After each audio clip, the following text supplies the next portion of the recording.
So the rumor mill is spilling out one day before Thanksgiving that very possibly we could see Resident Evil Revelations 3 be exclusive, kind of like timed exclusive to the Nintendo Switch, which,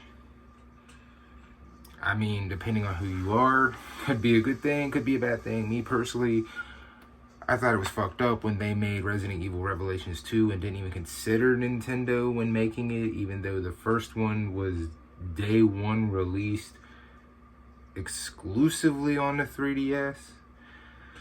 I still have the 3DS copy, and I play it on the 3DS just because, one, that's where I bought it and played and beat it the first time, and two, why the fuck not? Second of all, Capcom has been very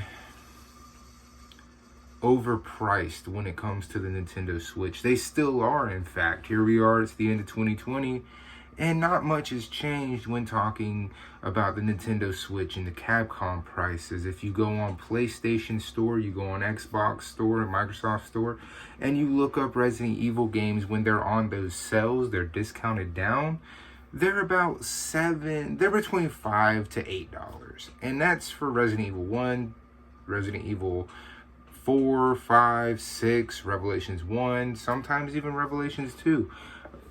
Excuse me. And I've seen them even be free each month by the free games. I mean, I have Resident Evil 1 on my PS4, so I still don't understand why Capcom, for a digital copy of a game when it's on fire sales like they are right now on the eShop, why is it you feel that the eShop has to cost double what you pay on PlayStation or Xbox when the Switch versions of these games are the inferior versions of these games? What makes them double the cost? I've been asking this question now for a couple of years. Why do you want me to pay $30 for Resident Evil 4 when Resident Evil 4 on PlayStation, when it got re-released the first fucking time, was $20? You came into this generation re-releasing Resident Evil games and making their price cap out at $20, and I gave you a lot of props for that. But for some reason, when it comes to the Nintendo Switch and it's the digital versions of these games, not the physical versions, because the physical versions are supposed to run more because of the cartridges, but the digital versions are actually more expensive. They're, again, you want $30 for just Resident Evil 4 for some fucking reason. Again, it's not even a good version of the game. It's not on par with the graphics of the PS4 or the Xbox One.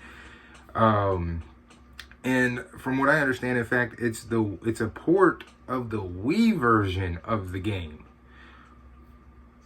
Why so much? Why do I give you $10 more for a copy of a game that's not even on par with the others? And now there's a rumor of Resident Evil Revelations 3 being exclusive to Nintendo. I personally don't want anything to do with it because it's going to be overpriced. That's the first thing.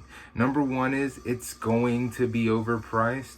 I would love to see Resident Evil 2 remake and Resident Evil 3 remake, especially Resident Evil 3 remake. I don't think there's anything in Resident Evil 3 remake that is so demanding it couldn't be on the Switch.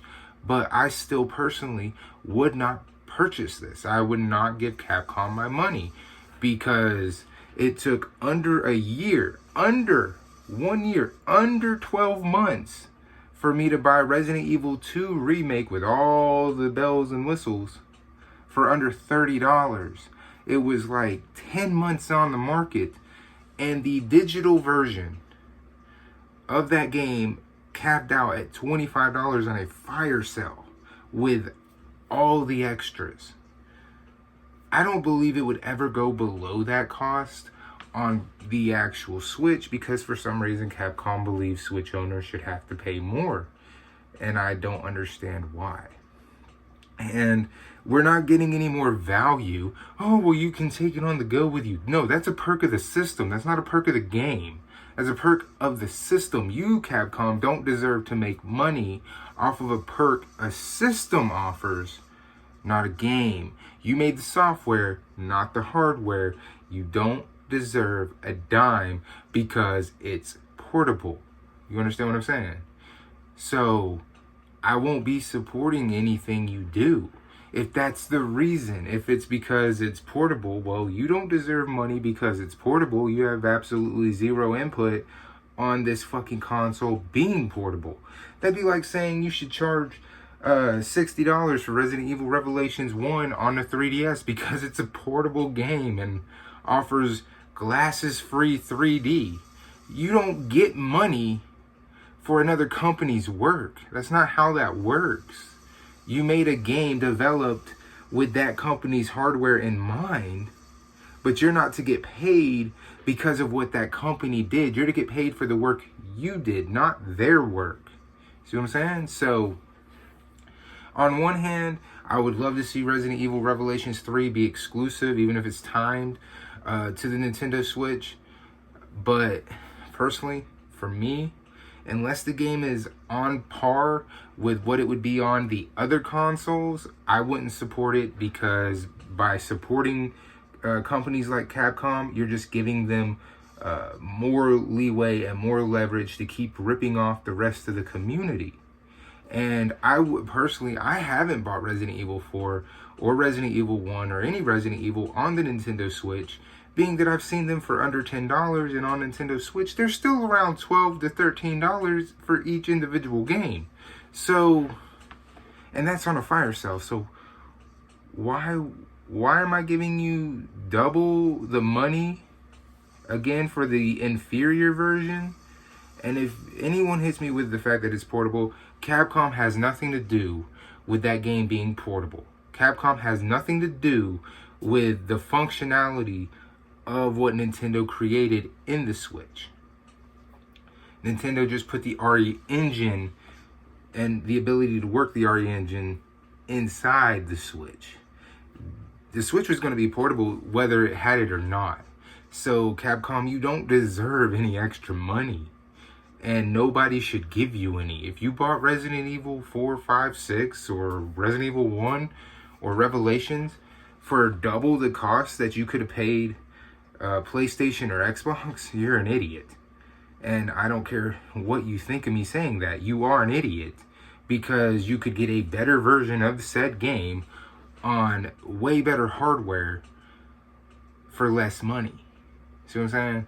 If anything, Capcom here is solely pushing you as a fan of the consoles, whether it be PlayStation or Xbox, and a fan of the game, to make sure you go buy that game anywhere but Nintendo. And for that, they are wrong. And they should not be supported.